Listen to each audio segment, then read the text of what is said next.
Okay. Thank you very much for inviting me here.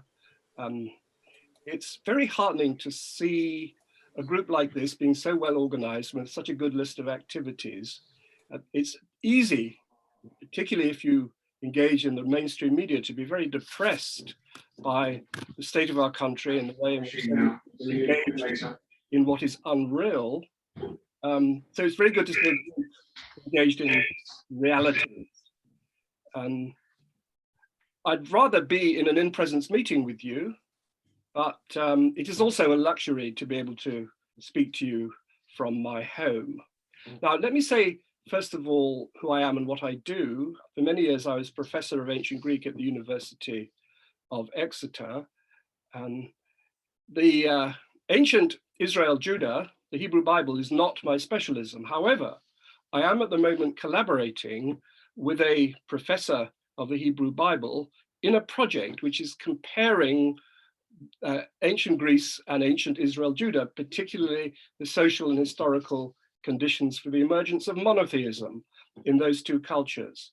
Now, the roots of our culture are in Greek and Judaic culture and thought. Roman culture and thought is really an offshoot of Greek thought. And if you look at ancient Western Asia and the Mediterranean, there are really only two cultures that survive into the modern world. All the others, ancient Egypt, ancient Babylon, and all the rest of it were lost, namely the ancient Greek and the Judaic. And so our project at the moment is comparing them and noticing their differences. So this is a very ambitious and interesting project, and it has involved me in thinking more about the Hebrew Bible than I used to. But this also has a political dimension, because I'm not just an academic, I'm a part-time activist. I've always thought that everybody should be active in some way or other. And this issue of Palestine does combine both my activities. It's, for me, an academic issue as well as a political issue, because it's one of those issues in which the very distant past, what I study, really matters. I should also say that as an academic, it's an enormous privilege to be paid simply to discover the truth, to create understanding and knowledge, to be paid to do that, not to be beholden to any interests. One of the things we must do as academics, in particular as historians, is to avoid what is called confirmation bias. And confirmation bias is a historical mechanism, is a psychological mechanism in which people only see the facts or the details that confirm their existing preconceptions. And that, of course, is absolutely standard in political life. It's kind of standard in life generally, but if you're going to write history, if you're going to do anything good academically, you have to break through that and stand back and try to see all sides of a question. Now, the point of my theme this evening, I start with the question, how is it possible that we can see before our eyes a military superpower displacing a defenseless people? It's happening in Jerusalem as we speak. Palestinians who've been living there for centuries are simply being thrown out to make way for Jewish Israeli settlers. This is completely illegal under international law. The occupation and colonization of East Jerusalem and the West Bank is completely illegal under international law. The fact that Western countries in effect support it undermines our position. It's absolutely ludicrous for us to claim to be champions of human rights in China or whatever it is, if we're actually doing nothing about it, if we are complicit in this outrageous transgression of international law with all the brutality and immeasurable suffering that it creates. But how is it possible? How could we sit back and watch this? And you're probably aware that there are some big factors here. One is, of course, the historical sufferings of the Jewish people culminating in the Holocaust. Another, I have to say, is the ignorance and mendacity of our mainstream media, and that includes, I'm afraid, some of the time, at least, the BBC and the Guardian. Thirdly, of course, There is the anti-Semitism slur. So people who criticize Israel are routinely accused of being motivated not by the sufferings of the Palestinians, but by anti-Semitism. You probably know about all of that. But there's a fourth factor, which is not often discussed by people who are interested in the human rights of the Palestinians. And that is the story of the Jewish people being expelled from their homeland in the 1st century AD and returning to it in the 20th century AD. That is, I think, enormously important in allowing people to be complicit in the horrors that are going on as we speak in Palestine. A lot of activists, a lot of people interested in this issue tend to dismiss it because it does seem so irrelevant. It's about things that happened 2,000 years ago. How can it matter to what is going on now? Well, it does, because it is one of those beliefs that people in the West absorb from their childhood, that the Jews were expelled, and all they're doing now is going back to what is rightfully theirs. So we have to make this part of the conversation. We have to make it part of our discussion. It's very relevant. So as an academic, this is the issue I want to talk about and create a conversation about this evening. You see, in one sense, it seems slightly crazy to say, well, these people are returning to what they left 2,000 years ago. I mean, for example, if you take the Anglo-Saxon invasion of England, 6th, 7th century, they displaced the Celts for the most part, and of course intermarried with them. But what, for example, if the Welsh were to say, well, we owned this country before you Anglo-Saxons arrived, and we want it all back, and we're going to drive you all out because you only came here in the 7th century, which is actually about the same time that Arabs arrived in Palestine. People would think that they were insane. I mean, some people would actually like the idea of the Welsh taking over the whole of the United Kingdom, but not very many would regard it as a realistic proposition. So on one level, it just seems crazy. But on the other hand, of course, the difference is that there is a whole Judaic tradition, which is very much alive and well, which justifies this political move of the expulsion of the Palestinians. Now, I'm going to talk about myth, and I want to make clear what I mean by myth, first of all. I don't mean something which is completely untrue. It may be untrue, it may be partly true, and it may be true in a way in which history sometimes isn't true. Actual events are not true, at least not as meaningful. So, for example, the myth of Oedipus is a myth. There wasn't a person called Oedipus. He didn't marry his mother and kill his father. It's a myth. It's nevertheless enormously meaningful.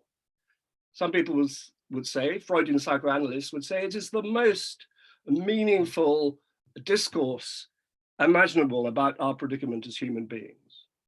So myths may be untrue while being meaningful. They may contain vague memories of past events, but for the most part, they tend to be the way in which people reshape the past in their interests in the present. Now, I'm going to talk about two myths in this sense. One is the myth or myths in the Hebrew Bible about the Jewish people in what we call Palestine. And the other is the myth about the exile and return of the Jews, the exile in the 1st century AD and their return to their homeland in the 20th century. I'll probably break after the first myth before we go on to the second. So first of all, the Hebrew Bible narrative. And I think I'll get my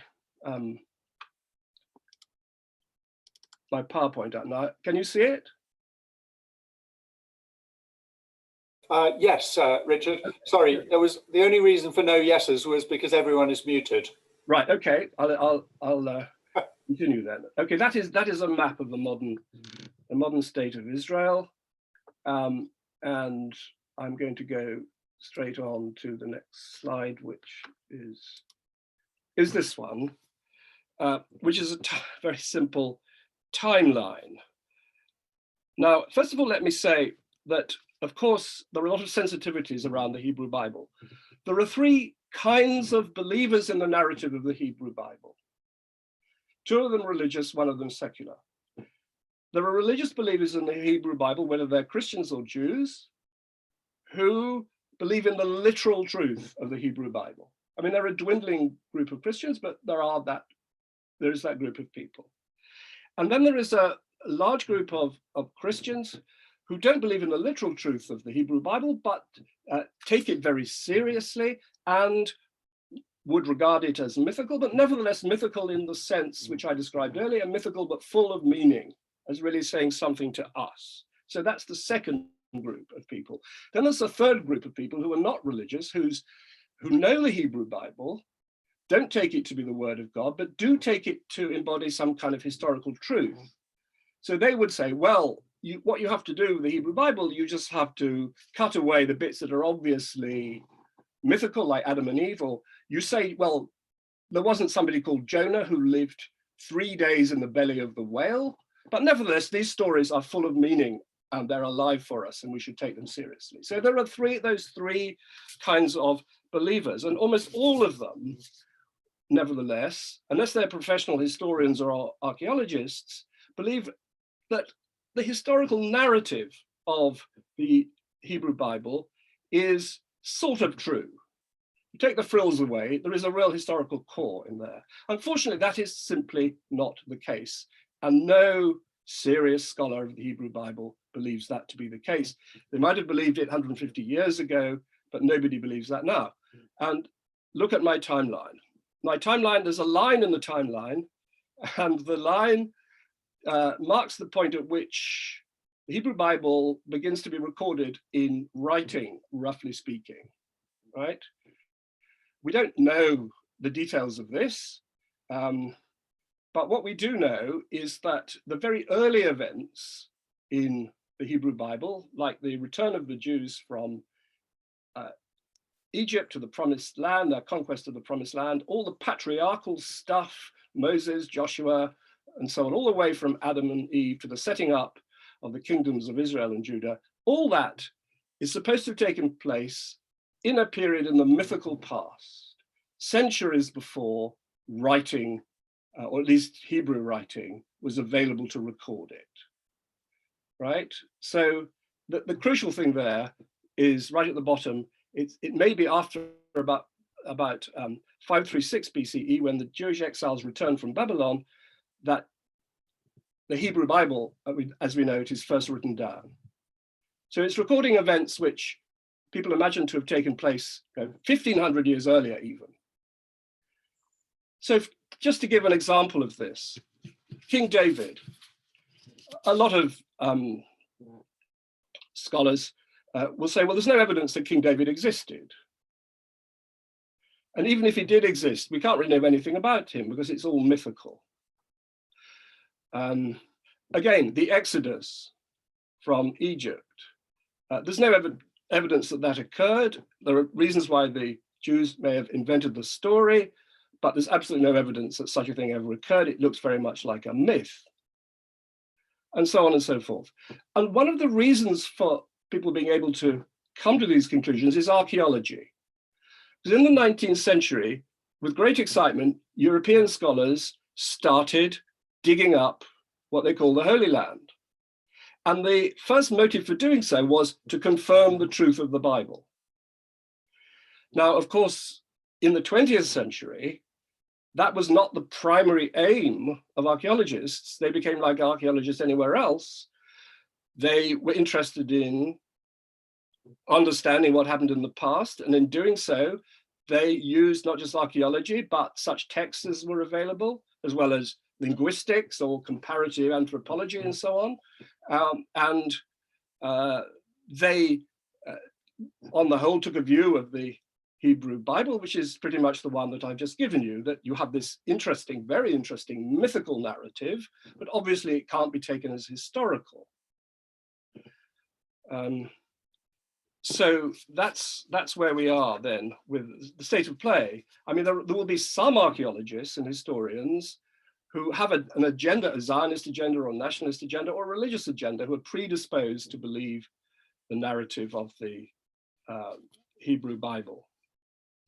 Right, now,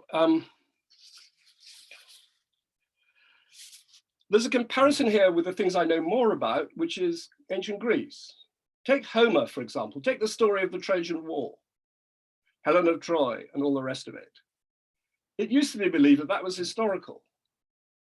Nobody now believes it was historical. Nobody believes that there was a woman called Helen whose abduction caused a great war. Now, they might say, well, there was a place called Troy, and no doubt there were plenty of sieges of Troy over the 13th, 12th century, but Homer doesn't give you a historical truth. And the same is true with many other Greek myths and legends. They're enormously interesting. They tell you about the subjectivity of the people. They tell you a lot, in a sense, about society, but they're just not historical events. And one reason for that is, of course, that writing came into Greece in the 8th century BC, about the same time as it's coming into Israel and Judah, and wasn't used to write down history until 300 years or so later in the 5th century BC. So there's a parallel there between what's happening in Greece and what's happening in Israel, Judah. But there's more of an investment in believing the Judaic myths than there is in believing the Greek myths. Now, all this, of course, matters. It really matters. And one of the things you have to confront as an academic is that history is always messier than people would like. People like their history to be mythical. They like it to be clear-cut and memorable, and to have a point, and to be inspiring, and to justify and legitimate what they're doing in the present. But if you're an academic, you say, no, that it really wasn't like that. It's usually a much messier than people would like it to be. And I'll give examples of that as we go on. And I'm going to give you 2 or 3 passages from the Bible, Hebrew Bible, 2 of which are quite frightening, and another one of which is really inspiring. And the Hebrew Bible as a mythical text is absolutely fascinating, and indeed inspiring in many ways, whether you believe it as a Christian or a Jew or whatever. Now, this is what I call annihilating other groups. And this comes from the books of Deuteronomy and Joshua. And in these books, particularly the book of Joshua, Yahweh, Jehovah, orders the Jews to come into this promised land, which he's promised them, and simply go from one town to another and kill every living thing. And that's what they do successfully with the help of Yahweh. And it's fairly horrifying, but I won't read it all to you. But notice in the first passage, it says, Yahweh says to the Jews, you shall annihilate them, the Hittites and the Amorites, the Canaanites and the Perizzites, the Hivites and the Jebusites. Now, there are a lot of different people here. They're not just Jews. Now, the bad news is this looks like God enjoining unprovoked serial genocide. The good news is this is most unlikely to have happened, and my Hebrew Bible colleague supports this view. What's really going on is the past is being shaped mythically, because these texts are much later than the time of Joshua. And what is being said here is that, okay, there were these people in the land, there may still be these people in the land, but actually the Jews conquered them under the instructions of God and got rid of them, so that the only people in the land are the Jews. So it's ideological. I don't think anybody believes that the Jews just went in and slaughtered everybody. It's very difficult to do that. And anyway, if you go in and conquer a place, you want to have people to be working for you, to do the washing up and all the rest of it. So they didn't slaughter all these people, but they are acknowledging that all these people exist. And let me say, to explain the horror of all this, just go to the British Museum and look at the Assyrian reliefs of battles. And this is actually the Assyrian relief from the, which is Sennacherib, it is, the king who is besieging, destroying Lachish, which is actually a town in Judah. These people being killed and led away are Jews, and they're being totally destroyed by the Assyrians. And the Syrian art and Syrian inscriptions are horrific.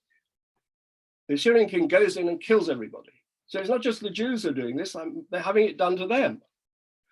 And of course, they were there, they were conquered. Jerusalem was conquered, the temple was destroyed in 586 BC by the Babylonians. So that was the world it was, a world of horrific military violence with very little compromise. Now, the fact that there are many peoples other than the Jews in this land is hardly surprising. That is a map of Israel today with its geographical features, the plain, the hills, the mountains, the river, the lakes, and so on. It's a very varied place. And there were lots of different people living there, speaking different languages. It's not an island. It's not a place where a single community can develop with one language and one ethnicity. It lends itself to diversity, racial diversity, cultural diversity. That's clearly how it was. But the ideology behind Joshua is no, we establish the one racial, linguistic, ethnic group, above all, the one group that is defined by its worship of Yahweh, of Jehovah. It's called the Yahweh movement or the Yahweh cult. So all that stuff is taking place above the line, as it were. 15th century, 13th century, Exodus, the return, the conquest of Canaan. Canaan being a general term for, roughly speaking, what we now call Palestine, which had many different peoples living in it, and throughout history has had many different peoples living in it. And then you have, still in the realm of myth, King David conquering Jerusalem, the United Kingdom splits into Israel and Judah, and there you have the kingdoms of Israel and Judah. Again, they would have contained many different peoples, with Hebrew-speaking people dominant. Now, I gave you the horrific passages of the Hebrew Bible. Here's the extraordinary and inspiring passages from the book of Isaiah. And these I will read. In days to come, the mountain of the Lord's house shall be set above all other mountains. Lifted high above the hills, all the nations shall come streaming to it. Then wolf shall live with the sheep, and the leopard lie down with the kid, and the calf and the young lion shall grow up together, and a little child shall lead them. Right, now, I've said a lot. Perhaps it's now time for our 2 or 3 minute break. Is that okay? Or Richard, what we could do is to have a few questions, if that's okay with you. Yes, yes, yeah. So, do you want to unshare your screen so that we can see everyone's faces? There you go. So anyone, by all means, just raise your hand, either by using the reaction button or by just sticking your hand up so that I can see you, if you do have any questions. Oh, sorry.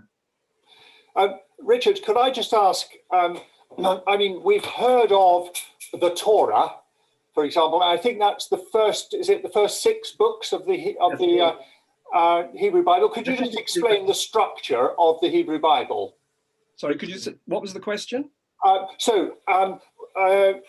Could you just explain the structure very briefly of the books of the Hebrew Bible? So, the Torah is the first bit.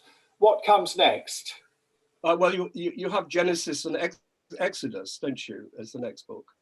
I mean, I can't do it in detail because I'm not a Hebrew Bible scholar, but these are books which cover the beginning of the human race, the beginning of the world, Adam and Eve, down through what are called the patriarchs, Abraham, to all envisaged as a kind of kinship group, right?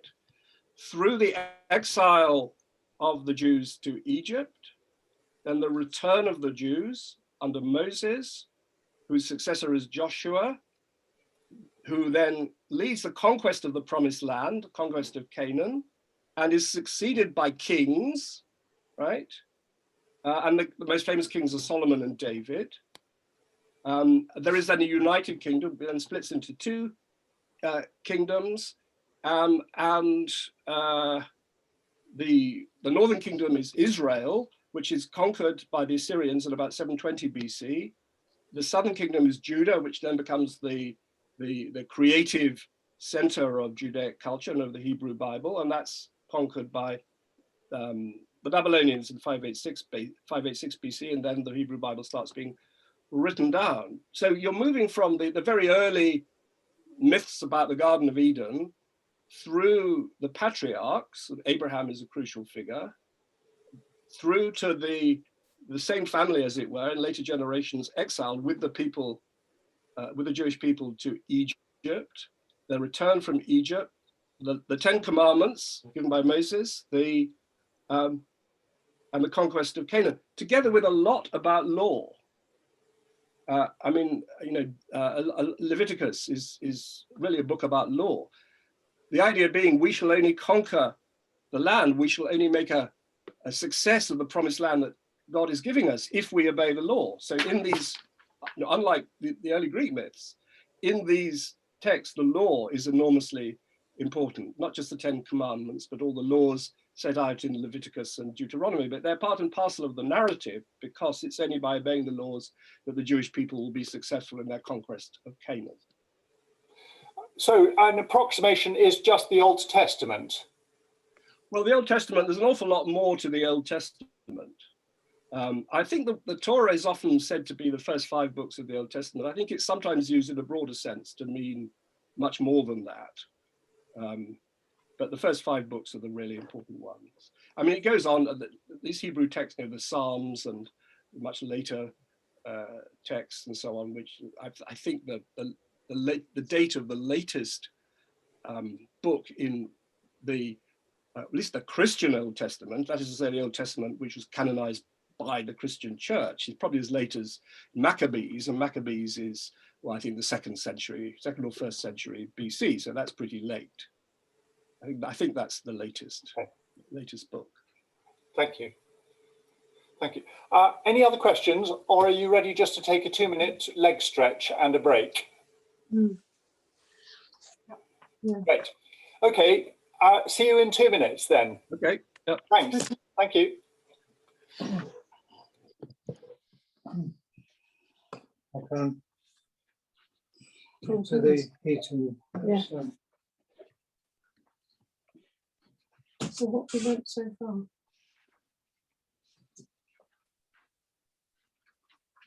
Still sound. Still sound.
So, Richard, are you drinking wine or tea? I finished my wine, so I'm not drinking anything at the moment. All right. That's one other advantage of Zooming, isn't it? That you can.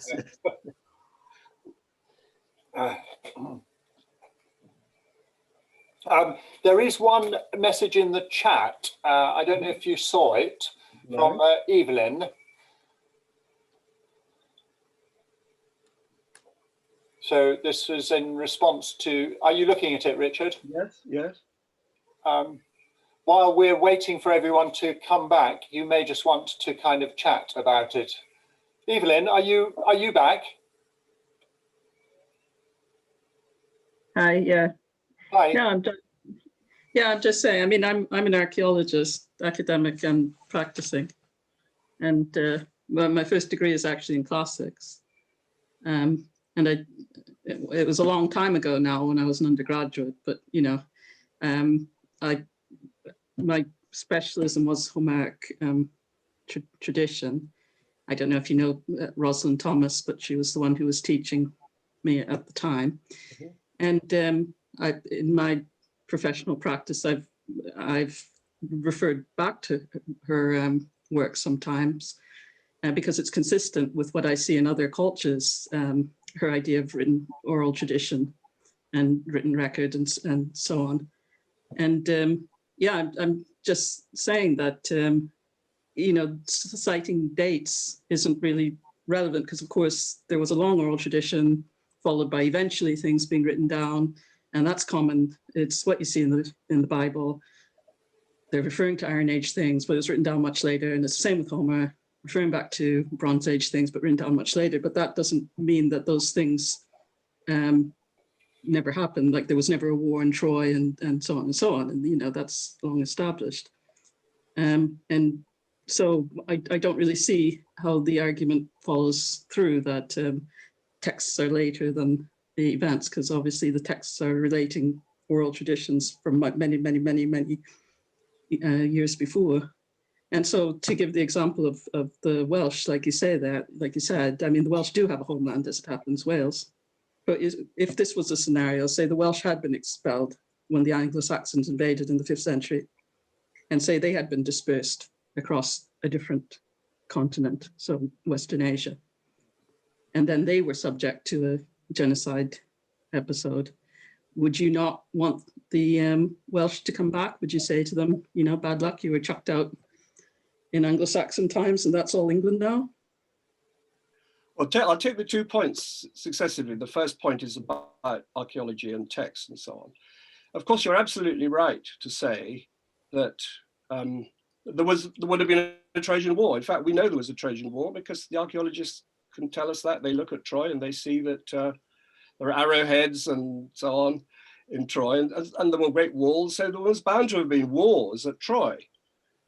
But the idea that the Iliad or the Odyssey gives you events that actually happened in detail with these particular people, Ajax and Agamemnon and all the rest of it, no.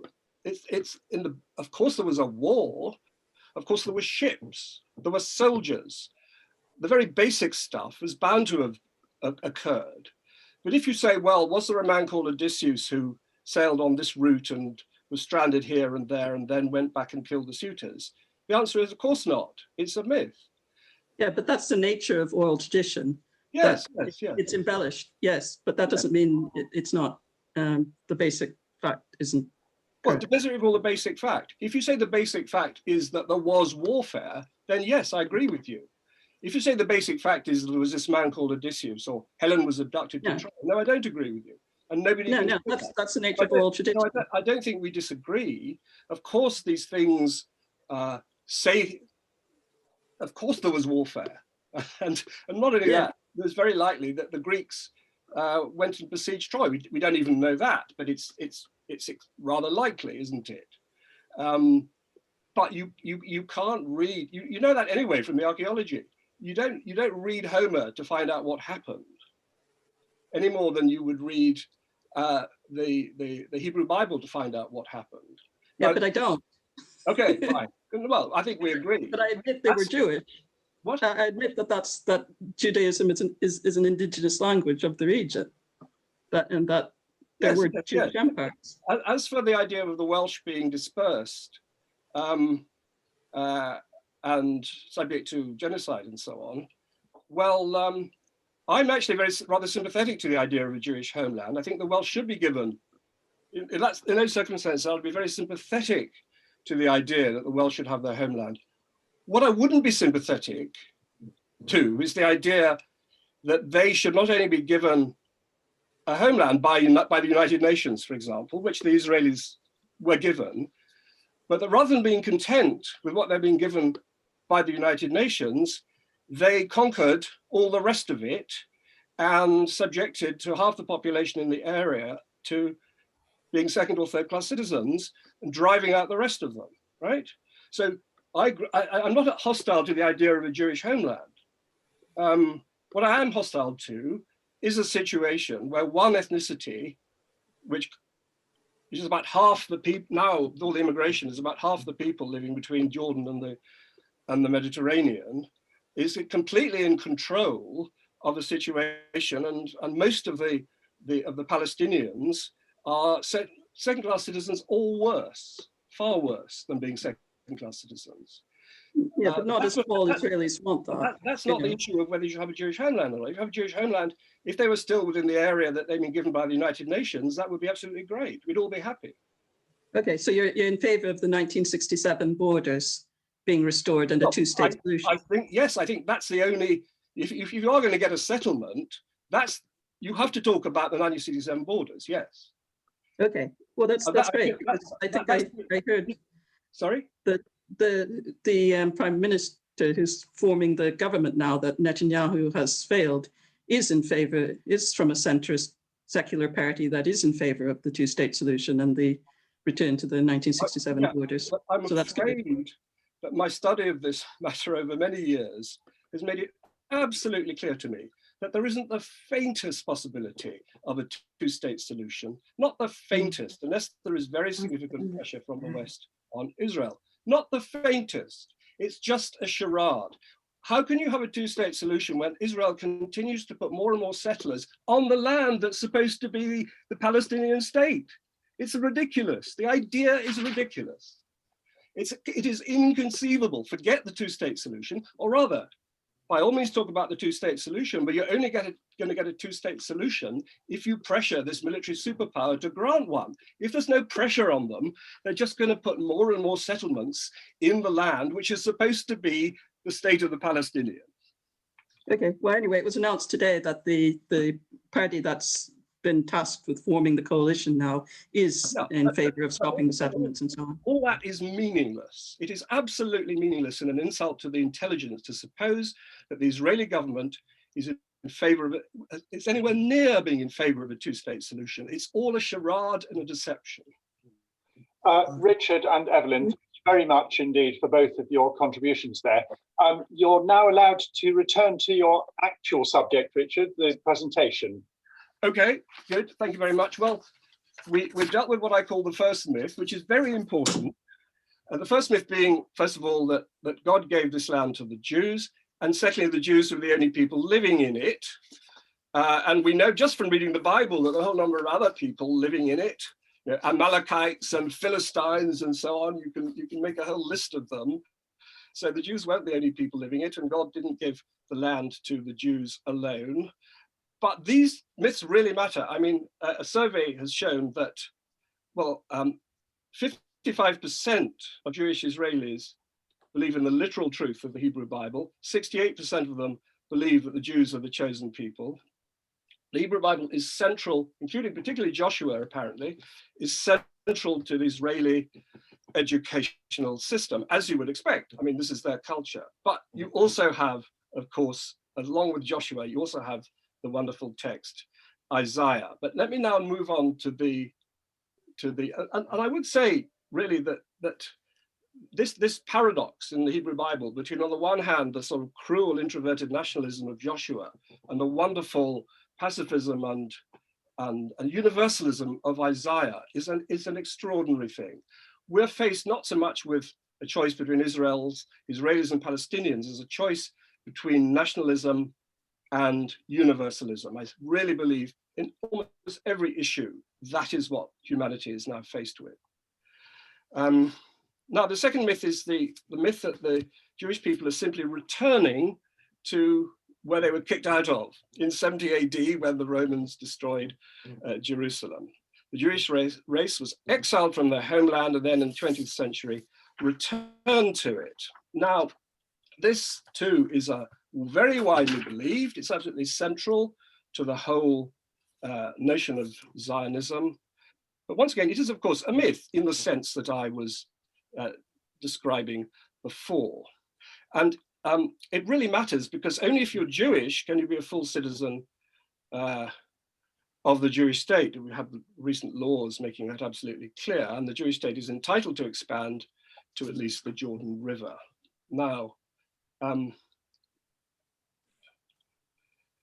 let me first of all say something about kinship, race on the one hand, and the state on the other. Because the state is a relatively recent kind of institution in human societies. I mean, in the Levant even, which is a fairly advanced place in the ancient world, the state was really only being formed in the period we're talking about of the Hebrew Bible. There were states in Egypt and Mesopotamia from, I don't know, the 4th millennium, 3rd millennium BC, but it's relatively recent. And when people form these institutions called the state, which we take for granted, they go on imagining themselves as united by a principle which had always been there in human history and prehistory, which is kinship. I mean, they may have other ways of imagining their togetherness, but kinship, being part of the same family, being related by blood, is clearly one of them. So the city I know about, ancient Athens, was a state in which people weren't related by kinship, but they imagined that they were. They imagined that they belonged to tribes, which were all descended from the same person. In fact, the Athenians thought, we're all descended from Erectheus. He is our ancestor. We're all part of one big family. This is what states do. Even now in the United Kingdom, people have a notion that there was a time when we were all somehow, we were white and we were all related to each other somehow. Even though, of course, most people in the United Kingdom have a whole variety of ancestors. I mean, I, for example, have Irish, German, Dutch, Jewish, English, probably a whole lot more. And I'm not atypical. And nevertheless, there's a tendency to think that the English are traditionally just one people united by kinship. Certainly the Athenians thought that, the Jews thought that, they had their 12 tribes. They imagined that they were all from a original ancestor, Abraham, and so on and so forth. The world is always much messier than that. That's a myth. Big societies like this are never just all related to each other. They never just go back to one ancestor. So part of the myth of the exile and return is the myth of kinship. These people are related to each other, and they're descended from the people who once lived in Palestine and were kicked out.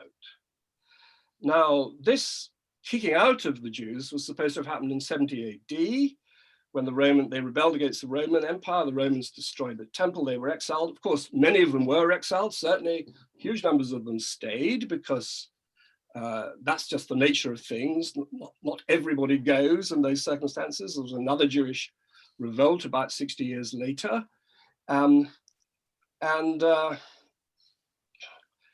If you then move forward about 550 years, if you move forward to the year 638 AD, when this area of Palestine is part of the Byzantine Empire, you have the Arab invasion. At that time, there was a mixed population, as always, in Palestine, Jews, Christians, no doubt many others. And of those, many were very likely to have been converted to Islam, because Islam did convert people, either peaceably or forcibly. We happen to know that the army that arrived in Palestine at that time, the Arab army, was only 43,000 strong, but you end up with a population which is on the whole converted to Islam, not completely, of course. But it's very likely, and here's a real irony, that many of what we call the Palestinians, the Arabs, are descended, at least in part, from Jews who were converted to Islam after the Islamic invasion. So it's not just the exiled Jews who were descended from the earlier Jews, but even the Palestinians could have been. I mean, you could never know. You could never take any single individual and say, oh, well, we can trace that person's ancestry back to antiquity. You just can't do that. So you just never know. Interestingly, I discovered that Ben Gurion and co in the 1920s used to go around saying, well, these Arabs, these Palestinian Arabs, they're really Jews because they were converted to Islam in the 7th century AD and thereafter. They don't say that anymore about the Palestinians. But what about all those Jews who over the centuries have lived outside Palestine, dispersed over the Mediterranean and elsewhere, the diaspora, in very large numbers? Well, even before 70 AD, there were very large numbers of Jews living in Mediterranean, often coastal towns, and many more than there were in Palestine itself. And many of them were converts to Judaism. They were converts to Judaism. I'm just going to share my screen now. I hope it works as before. Yes. And the little quote at the bottom there from the book of Esther, many of the people of the land, that's Persia, profess themselves Jews because fear of the Jews had seized them. That's an early, I can't remember what the date of the book of Esther is, but that's an early Hebrew Bible reference to this phenomenon that was enormously important, which is the conversion of non-Jews to Judaism. In the Greek city of Alexandria in the 3rd century BC, really quite early, the Hebrew Bible was translated into Greek because the Jews there didn't know Hebrew anymore. They were so assimilated, it is said, that they could only read Greek. And of course, many of their community were Greeks who were converted to Judaism. Now, what this means is that, of course, the people who now claim to be reclaiming their homeland were actually descended from people who were never there.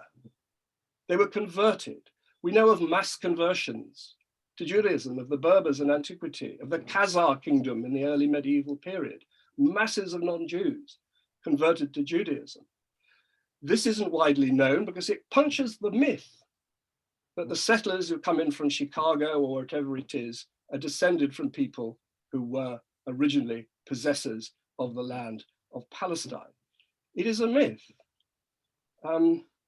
And this is exactly the sort of thing that should be more widely known. Now, this is history. There's a very fine Jewish Israeli historian called Shlomo Sand who's written about this, and he said he kind of got the idea for it in his history class at the University of Tel Aviv, because the class consisted almost entirely of Jewish students. And he looked around and realized that they were all different skin colors. Now, ethnically, they were all very different from each other.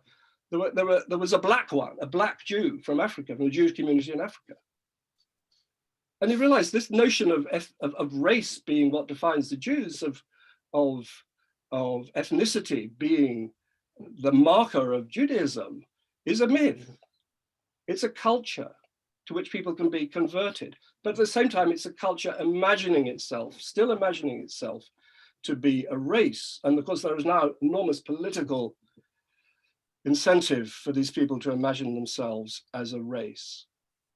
I mean, this isn't to say there's no biological continuity at all between ancient Jews and modern Jews, but it cannot be said of any single Jew that they're descended from an inhabitant of ancient Judea. Right, so here are these two myths. In both cases, the reality is far messier than the myth suggests, but the two myths are absolutely central in maintaining the outrages that we see every day in Palestine. They ought to be under discussion. They ought to be part of the general awareness of this issue. At that point, I come to an end.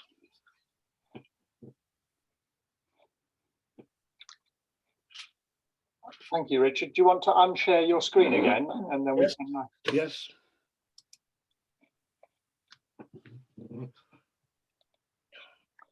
And if everyone just changes your view to gallery view, then you can see everyone else. By all means, unmute if you want to, or if you want to ask a question, raise your hand either by the reaction button at the bottom or just put your hand up. Karen. Can I just ask how how easy or difficult it is for historians like you, or particularly you know, Israeli or Palestinian historians, to say things like this? I mean, are you acknowledged? Are you able to publish papers and things, or are you smeared with, you know, anti-Semitism and that sort of thing? Well, the anti-Semitism smear is, of course, very common. And it's certainly possible to publish papers like this. I don't think the anti-Semitism smear intimidates people, prevents them from scholarly work. What it might do is prevent them from speaking out in public. And so it is a factor. But for the most part, the academic world goes on, you know, in its own sweet way and doesn't bother politicians and newspaper editors and Zionists and so on. But if there's a public statement of this sort of thing, then there will be accusations of anti-Semitism. I think it's very important to treat such accusations with the contempt that they deserve. People should not be intimidated by them. Integrity means that you regard such things for what they are, and you recognize that it can exercise a chilling effect on criticism of Israel. This is what's happening now. It's not that, you know, people like me, I'm not going to be intimidated, and my colleagues, particularly my Jewish colleagues who are critical of Israel, are not going to be intimidated. But there are a very large number of people who feel uneasy about what's going on in Palestine and don't want to speak up because they're afraid of being accused of anti-Semitism. Nobody wants to be accused of anti-Semitism.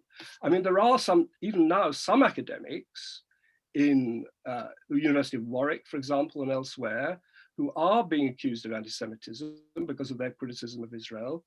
And they should really be defended, and their academic freedom should be upheld. So I'm not saying it's no problem at all. It is a problem, and it could well get worse, because the current government, I think, is gunning for such people. But most of us don't feel that kind of pressure. And what I'm saying, I think, is pretty uncontroversial. You know, it's not that I'm saying something that is academically odd. What I'm doing is taking what's academically well known and putting it into the public domain. And I don't think anything I've said is anybody would say it was false. They might say it's irrelevant, but they're not going to say it's false because it'd make them look ridiculous to say it was false. Thank you. I see Evelyn and Dave have raised their hands, but I'd like to just squeeze in a very trivial question before that. Richard, just explain that scary mask behind you. That that is a satyr mask. That is the Greek creature called a satyr was a human being with some of the features of a horse, an animal-like creature, and formed the chorus of a satyr play, which was a form of ancient Greek drama. And I once did a production of it. I mean, I directed a production of the only surviving Greek satyr play. So we made lots of masks for the chorus, and that is one of them. Thank you. That wasn't the answer I was expecting. Oh, Evelyn. I don't know what you were expecting, but Evelyn, can you hear me? Yeah. Go for it. Yeah, I was just going to say, from an archaeological perspective again, and also generally speaking, as someone who works in heritage, and I would say it is false and wrong what you're saying. I mean, Judaism is a religion. I don't think anyone would be right to suggest that Jewish people are a race. I mean, that's what the Nazis wanted you to believe. And that's why that idea is still current and out there, unfortunately. That was a lingering effect of Nazism. But it's a religion, so anybody of any ethnic origin can be Jewish. And of course, the majority of the immigrants to Israel after the Holocaust were European. They were ethnically European. Yeah, I mean, they're Jewish. So the point is that it's an indigenous religion of what is now the land of Israel. Absolutely. That's the point. Absolutely. And so it's their homeland in that sense. Look, let me stop you, because I'm glad you agree with me 100%. That is exactly what I was saying. You don't disagree with me at all. I was saying that they're not a race. That was my whole point. They're a religion. That's why I was stressing the fact that there's been conversion to Judaism. So we agree 100%. Yeah, so not a race. That's why you shouldn't be surprised that you can be Black and Jewish or anything in Jewish, because exactly. That's exactly my point. Thank you. Okay, yeah, and the indigenous religion of the region that long predates Islam, and hence it's the homeland of the Jewish people, the Jewish faith. Yes, of course. We all know that.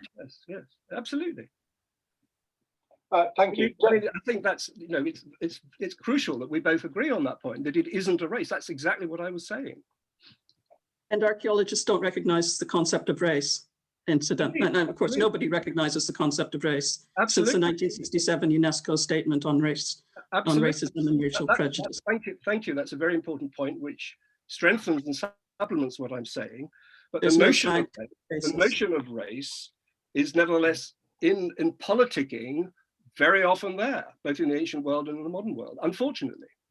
Yeah, but that's what we need to speak out against, that there is no scientific basis for that, for any of that. Absolutely. I'm glad to have an archaeologist's confirmation of what I'm saying. Yes. Thank you. Dave?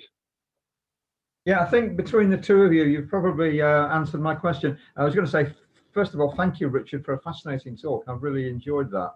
I was just going to wonder whether the Jews are not already aware of the ethnic diversity by the fact that you have Sephardi Jews, you have Ashkenazi Jews, and probably quite a few more besides.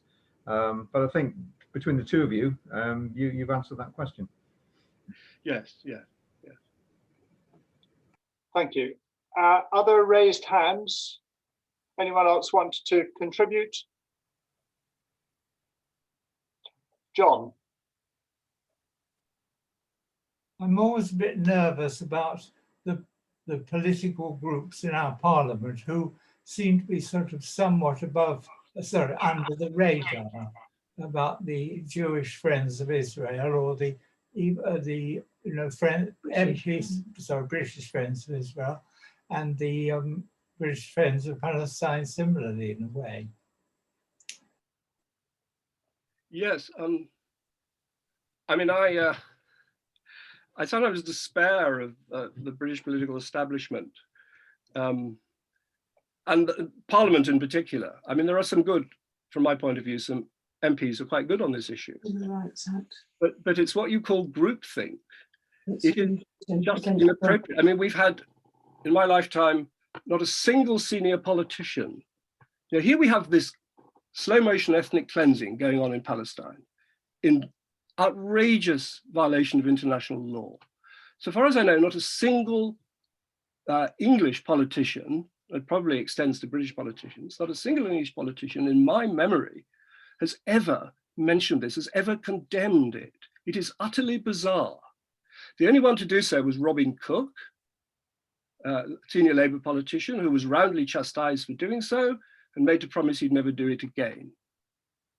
So it's a very strange world we live in. It's a very strange political system we live in which our politicians, certainly our senior politicians, will never actually criticize this outrage.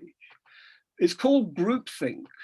And groupthink is a very important phenomenon in which people, without necessarily being conscious of it, adopt the views of the people around them.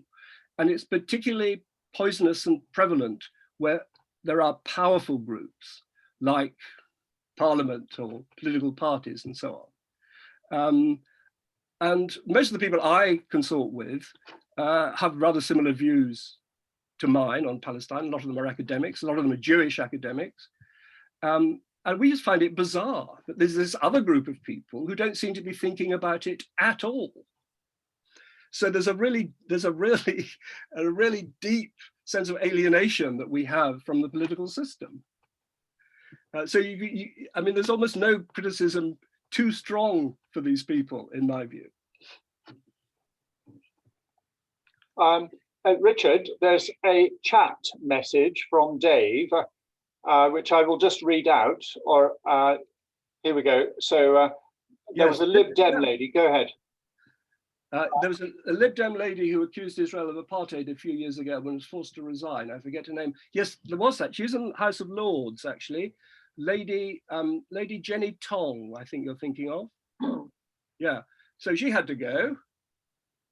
Now we have Human Rights Watch, which is a New York-based, highly respected international human rights organization, which has formally said this is exactly what Israel have, is an apartheid system. So gradually the truth emerges. But yes, Jenny Tong is a courageous, intelligent, and well-informed person who speaks the truth, and therefore she had to go. Yes. Other questions? Jenny, you unmute yourself. Thanks for your talk, Richard, which I find interesting. And also there's so many points that I would like to go back over, but I'll try and be brief. But I don't think we can talk about politicians in Parliament without talking about Jeremy Corbyn, because he's been hounded by the Labour Party and called an anti-Semite, but surely he's the one who speaks up for the Palestinians. Can you sort of enlarge on that and bring into your answer the latest, the Human Rights, what's it? No, not Human Rights Watch, the legislation which the Labour Party signed up to, and under which they managed to what's the word? To drive Jeremy Corbyn out of, not out of the Labour Party, but from being a member of Parliament for Labour. Yes, they withdrew. You must know what I'm talking about. I'm sorry I haven't expressed it more concisely. They withdrew The whip from him, Jenny. Yes, I mean, I don't want to get too involved in all the shenanigans around the Labour Party because it's a sort of endless swamp into which you can get sucked. Nevertheless, yes, I mean, Jeremy Corbyn is perhaps the most prominent example of a parliamentary politician who actually understood and condemned what was going on in Palestine. But he, of course, had no power. He was just a maverick backbencher. When he became leader of the party, all hell was let loose. How can you have, as leader of a big political party and potential prime minister, somebody who's sympathetic to the Palestinians? I mean, I have a colleague at the university who's a very intelligent and decent man. And on the day of the 2019 election, I said to him, are you voting? He said yes, but he generally voted Labour, but he wasn't going to vote Labour this time. I said, why not? He said, well, I think Jeremy Corbyn's anti-Semitic. Now, at that point, I thought, if this decent, he's not very political, I have to say, but he's a decent guy, he's an intelligent guy. If he can be persuaded by our mainstream media that Jeremy Corbyn has a good record fighting anti-Semitism, is anti-Semitic, then, you know, what hope for us is there, right? If he can be scammed in that way. I said, well, why do you think he's anti-Semitic? And he gave some reason and I disposed of that. Then he said, well, he tweeted a cartoon that was anti-Semitic. And I said, for God's sake, if he thought that the cartoon was anti-Semitic, obviously he wouldn't have tweeted it. So it's quite easy to deceive people, you know, even intelligent people like that. And the British mainstream media, including, I have to say, to some extent, The Guardian, and certainly the BBC, have done a very good job in doing that. It's been very effective. and there's a big fight back. But those of us who have been in this business for years know exactly how it works. You know, anti-Semitism is a word which creates strong emotion. That is to say, emotion strong enough to paralyze thought, and in particular, emotion strong enough to paralyze the human capacity to make distinctions. The distinction between anti-Semitism and anti-Zionism. It's as simple as that. That's how it works. And we know that. It's actually not very difficult to grasp, but that campaign is still extremely effective because people don't make that distinction. And most people will go through life, they're not too bothered about this issue. They may hear about it and on the whole are bamboozled about it by the mainstream media, but they're not that engaged in it. So the point about the anti-Semitism thing is it allows people who are usually not on the side of the oppressor to feel that they're on the side of the oppressed, the Jews. So they can simultaneously be on the side of the oppressor, in Israel, the Jews, but also at the same time feel that they're on the side of the oppressed because the Jews are historically the oppressed. So there's that dynamic going on as well. As for Corbyn in particular, when the report came out, the EHRC report on anti-Semitism in the Labour Party, it actually mentioned, I think, 2 cases of anti-Semitism in the Labour Party. Corbyn said, I actually listened to him, and I've read a written account of what he said.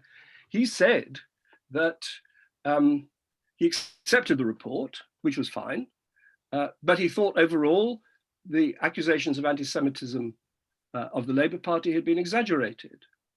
And it was that remark that got him suspended and had whip withdrawn from him. Well, of course it was exaggerated. Well, obviously it was exaggerated. You don't understand how the British media exaggerates that sort of thing. You don't really understand anything. So what he said was absolutely right. Now you can say he timed it wrong. Yes, he timed it wrong. He shouldn't have said it at that moment. But you know, it is a tactic by Starmer, I think, to give the impression he's not Corbyn. He thinks that will help him a lot electorally. I think that, you know, that's obviously the point. Whether it's going to work or not remains to be seen. You know, it doesn't seem to be doing very well at the moment, but we shall see.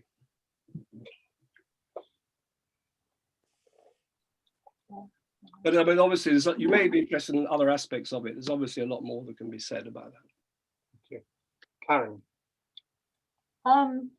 You were saying that any thought of a 2-state solution is absolute pie in the sky. Where do you see the future? Well, it's one of those situations where the house is on fire and you just have to do what you can. I mean, last time I lobbied a man called Ben Bradshaw. He said to me, well, what are you in favor of? 1-state solution or 2-state solution? I said, look, both of those things are so far away that you're not going to divide us on that, you know? We're united around the fact there shouldn't be settlements there. We're united around the fact that Israel should be obeying international law. We're united on the fact you shouldn't torture children, and so on and so forth. We're united on all those things. But it's a luxury. It's going to be a real luxury to say whether you prefer a 2-state solution or a 1-state solution. Opinion among the people I know tends to be towards a 1-state solution, but that's simply because if you have a 2-state solution, a 2-state solution is being made more and more impossible by the settlements. If you have a 1-state solution, it may not be acceptable by Israel, but let us suppose Israel annexed the West Bank, right? The whole of the West Bank, which they were planning to do.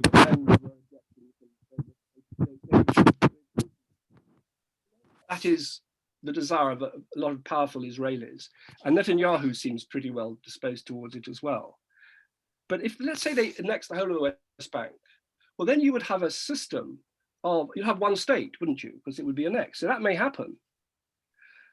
In a sense, that's the most likely outcome, because but you're not going to get a 2-state solution unless the impossible happens, which is Western countries pressuring Israel. Let's say there is this annexation. A lot of people I know who are very pro-Palestinian are in favor of the annexation. If you have an annexation, Israel is responsible for all its Palestinian citizens. it's a state in which half the people will be Jewish and half of them, roughly speaking, will be Palestinian.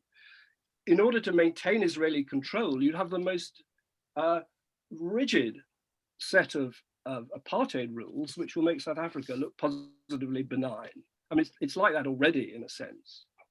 But that then might produce a situation in which Palestinians, from being third-class citizens and not being able to use the roads in their own country, which is the situation at the moment, gradually, Israel could make concessions to them. Okay, you can use the roads. We'll free a few prisoners. We will revise the laws so you're not legally, formally discriminated against. And that could be the future. I mean, it's not very likely, but it's probably more likely than any other future. That is to say, annexation followed by gradual pressure on Israel to be a state of all its citizens, like every other state. Sorry, Dave, have you still got your hand raised? Dave Heddy. I'll thank you. No, sorry, Jenny, you wanted to come back on that last question. Yes, in view of what you've just said, what should we be doing as a small peace group? We can't just accept the situation as it is, but we don't seem to be making much. The peace movement as a whole doesn't seem to be making much headway. But have you any ideas as to what we should be doing or trying to do? Who's your MP? Is it David Cameron? No, used to be somewhere near you, isn't he? Or used to be Ed Vasey, but now it's David Johnson. have you seen him? Written to him, we write to him. Yeah, I mean it's quite good to have some sort of personal contact with the MP. I mean, it can be very frustrating, and if you're tactful and well informed, it's a kind of important educational mission, because in my experience, I mean, MPs don't really know anything about this, and just to give them tactfully, humbly give them a few facts can actually make a real difference. So that's one thing that you can do, because the thing about letters, that unless they get 500 of them on the same topic, they tend to be ignored. If you go and see somebody and make personal contact with them, you can actually make a difference. And I mean, Bradshaw in our constituency, he did speak out a bit against Israel, and we've reason for believing that was partly as a result of meetings with us. But that may be a bit unusual. So that's certainly one thing you can do. Another thing you can do is sort of endless education of the public, and there tend to be sort of flare-ups of pro-Palestinian feeling when 500 children are killed in Gaza, or when Israel plans to annex the West Bank and so on, and people then are much more sympathetic to groups like ours. But what we do, I mean, I'm a member of BRICUP, which is a universities group, British Committee for the Universities of Palestine. We do all sorts of things.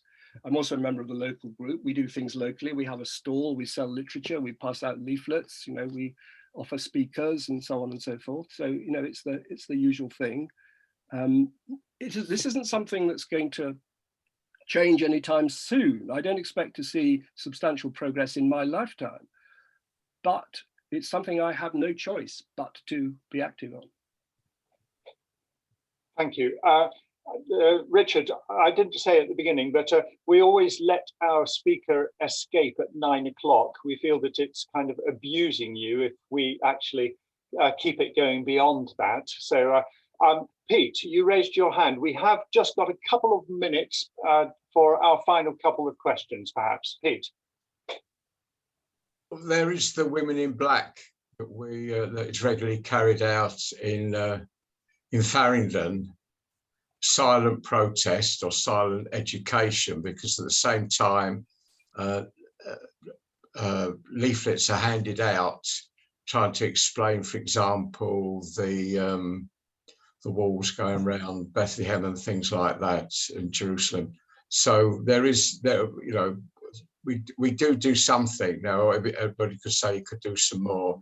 So we're not quite sort of silent and uneducating the general public. Yeah, I mean, I find in Exeter that it's easy to think you're not having much of an effect, particularly given the sheer awfulness of the mainstream media. on this issue. On the other hand, I mean, opinion has been changing in recent years, and it's not down to the mainstream media, it's down to people like us.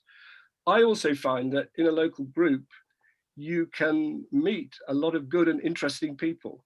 And I find that very energizing. And to judge by this group, this is an advantage of campaigning where you are as well. We're reaching our final 30 seconds here. So, Richard, I'm glad that I was kind of shown to be right when I inadvertently said that the meeting was going to be incredibly interesting and stimulating. For me, certainly, I've got a dozen questions that I would absolutely love to ask, but they're going to have to wait for another day, I'm afraid. Anyway, thanks ever so much for your contribution. It gives us an awful lot of food for thought here. And although I must say, if you weren't entirely positive, I think you have been incredibly realistic here. And I must say, thank you very much indeed for sharing your thoughts with us. If you all want to go off mute, and then we can all just give Richard a round of applause.